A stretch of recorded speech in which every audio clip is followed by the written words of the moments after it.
Hello મિત્રો, આપનું સ્વાગત છે મારા રસોઈ ઘરમાં। આજે આપણે બનાવીશું ખાટું મીઠું સ્વાદિષ્ટ દહીં તિખારી, એ પણ બિલકુલ પરંપરાગત રીતે। દહીં તિખારી બનાવવા માટેની બધી સામગ્રી આપણે જોઈ લઈએ। સૌ પ્રથમ આપણે ગેસ લગાડીશું, કડાઈ રાખીશું અને પછી તેમાં 2 ચમચી જેટલું તેલ નાખીશું। પછી અડધી ચમચી જીરું નાખીશું, 3 લસણની કળી નાખીશું, 2 સૂકા મરચાં નાખીશું, અડધી ચમચી રાઈ નાખીશું અને 7 થી 8 નંગ મીઠા લીમડાના પાન નાખીશું અને પછી ઝીણી સમારેલી ડુંગળી નાખીશું।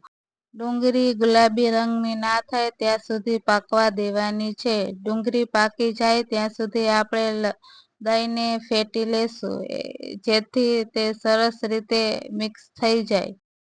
ડુંગળી ગુલાબી રંગની થઈ ગઈ છે। હવે તેમાં સ્વાદ પ્રમાણે મીઠું નાખીશું, અડધી ચમચી હળદર નાખીશું, 1 ચમચી લાલ મરચું પાવડર નાખીશું અને 1 ચમચી કશ્મીરી મરચું નાખીશું કલર માટે।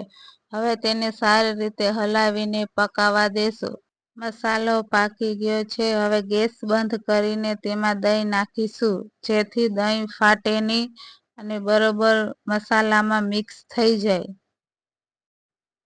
દહીં સારી રીતે મિક્સ થઈ જાય પછી ધીમી આંચ પર તેને 1 મિનિટ સુધી પાકવા દેશું।